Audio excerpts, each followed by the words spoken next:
Before Jacob passed away, he called his sons to his side, and he said, "Gather yourselves together, that I may tell you that which shall befall you in the last days." Genesis 49:1. And each one of his boys, he had a few words to say about them. Let's look at what he had to say to Dan. He says in verse 16, "Dan shall judge his people as one of the tribes of Israel. Dan shall be a serpent by the way, an adder in the path that biteth the horse heels, so that his rider shall fall backward." That's interesting. Dan's going to judge the people, and he's going to use unconventional warfare. That's what some people say.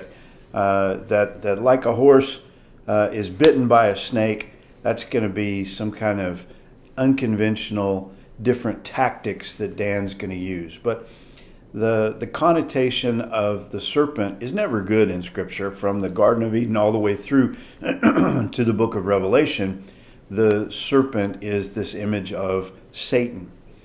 And so it seems to me that this is really not a very good prophecy concerning Dan. It kind of tells us that Dan is going to head down a bad path. And sure enough, when we come to the book of Judges, chapter 18, we read that the tribe of Dan was not content with the inheritance that was assigned to them during the days of Joshua.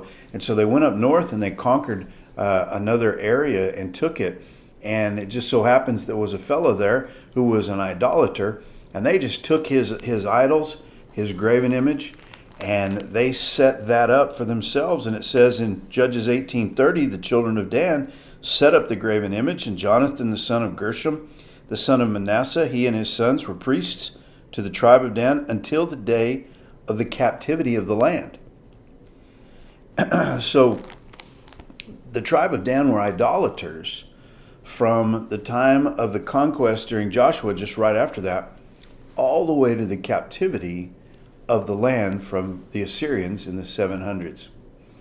So this prophecy about Dan being a serpent is a negative prophecy, talking about the fact that right in the midst of the 12 tribes of Israel, here's an entire tribe that is going to go the way of idolatry. Now here's what's interesting. Right in the middle of this, and Dan's not the first and he's not the last of the blessings. He's kind of in the middle. And the next verse, after he says that, Jacob says this, verse 18, "I have waited for thy salvation, O Lord." It's this interjection into this that's very different than anything else that he says. And I find it fascinating because if you think back, all the way back to what God said to the serpent in the garden in Genesis chapter 3 and verse 15, something that theologians call the proto-evangelion, or the very first gospel, God says in Genesis 3:15, "I will put enmity between thee and the woman," the serpent and the woman, "and between thy seed and her seed. It shall bruise thy head, and thou shalt bruise his heel." So the serpent was going to bruise the heel of the seed of the woman, and the seed of the woman was going to bruise the head of the serpent. This is a prophecy of the coming of the Messiah. And we know that that's what Jesus did. Satan bruised his heel, but Jesus crushed his head. And you read about this Dan being a serpent in the way that bites the horse's heel. And then you see what starts out very quickly with the tribe of Dan and their idolatry and their departure from the worship of the one true God. And then in the midst of that, Jacob says, "I have waited for thy salvation, O Lord." I'm waiting for the one who will crush the head of the serpent. That's the only hope. It's the only hope for Dan. It's the only hope for Israel. It's the only hope for mankind.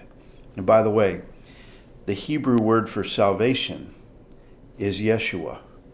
And so that verse says, "I have waited for thy Yeshua, O Lord." I have waited for thy Jesus.